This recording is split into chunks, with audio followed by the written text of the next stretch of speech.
One of my favorite parts about my childhood home was the mulberry tree that grew outside my bedroom window. Now, the first reason I liked this tree was because of the enticing black berries that dangled off the branches. But the second, and perhaps the main reason why I liked this tree, was because it stretched far above the roof of my home, and I, at 8 years old, had yet to reach 5 feet tall. And so I decided to climb it one day. It was a challenge after all. I put on some shoes, grabbed an empty bucket, and headed outside to wrap my arms around the trunk of the tree. As I began to pull myself up, I was amazed at how confident I felt. It was easy. The branches near the base of the tree were thick and close together, so it was easy to grab onto them. I never dreamed that they would fail to support my weight. But as I began to climb higher and higher into the tree, the climb began to get much more difficult. The branches near the top of the tree were far apart, and I had to stretch my fingers out all the way in order to reach them. The branches began to take strange shapes, twisting and turning in a manner very different than the friendly-looking limbs at the bottom. They began to separate into thin twigs, each taking a route that left it far from the sturdy, predictable trunk. Mostly, I remember the fear. Every second I remained standing, I was astonished that I hadn't tumbled into thin air at the will of an unsteady branch. There was hardly anything around to support me, hardly anything to hold on to. I was alone with my fear and my thoughts. But in this state of fear and confusion, I eventually realized that there were things I hadn't been able to see from the ground. There was a bird's nest in the tree, holding 3 light bluish-green eggs. My next-door neighbors had a terrier that I hadn't been able to see because of the line of bushes that obscured the fence between our yards. And, most surprisingly, I realized that my backyard wasn't as big as I had originally thought it to be. And so I eventually made my way back down from the tree and headed inside. All I had to show for my adventure was an empty bucket, but I soon realized I had gained something far more valuable than anything material: a new perspective. A decade later, I still find myself remembering the time I climbed the mulberry tree, because I feel it reflects the process of questioning in general.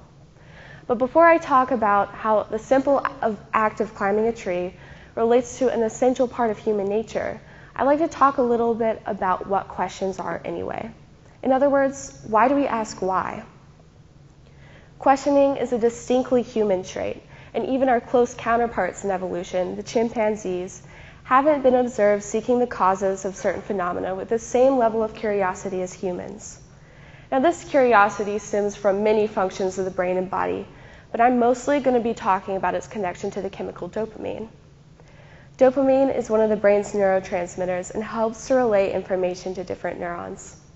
You've probably experienced a rush of dopamine at some point today.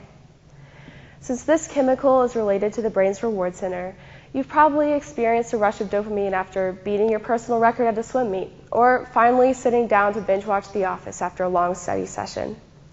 We also experience a rush of dopamine when we learn new information. Every time we hear a favorable political update, an interesting life hack, or just a bit of trivia about our favorite band, our brain responds with rewarding us with a rush of dopamine that compels us to keep learning more. But just because dopamine induces positive sensations in our brain doesn't mean that questioning and learning is always easy and carefree. In fact, it can be downright scary. Questioning might start with something as simple as exploring a favorite band, but what happens when these questions cause us to consider the corruption of the music industry and the monetization of what we would like to think of as a pure art form?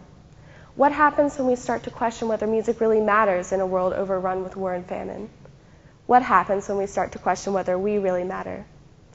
Like a stable branch breaking off into a network of unsteady twigs, even the most direct line of inquiries can eventually threaten to throw us completely off balance, or even send us tumbling into the unknown. We, as a species, are designed to avoid the unknown at all costs. It is much more simple and less stressful to stick to the same beliefs and values that we have been familiar with for most of our lives. But I urge you to do exactly the opposite. It will be difficult as you stray from your deeply rooted beliefs. It will be terrifying as you realize the infinite number of branches of thought that exist, and the fact that you will only be able to explore so many of them. But if you just keep climbing, you will eventually realize that there are rewards to the often uncomfortable experience of questioning. For if you just take a minute to stop and look down, you will realize you've been given a view like no other. Thank you.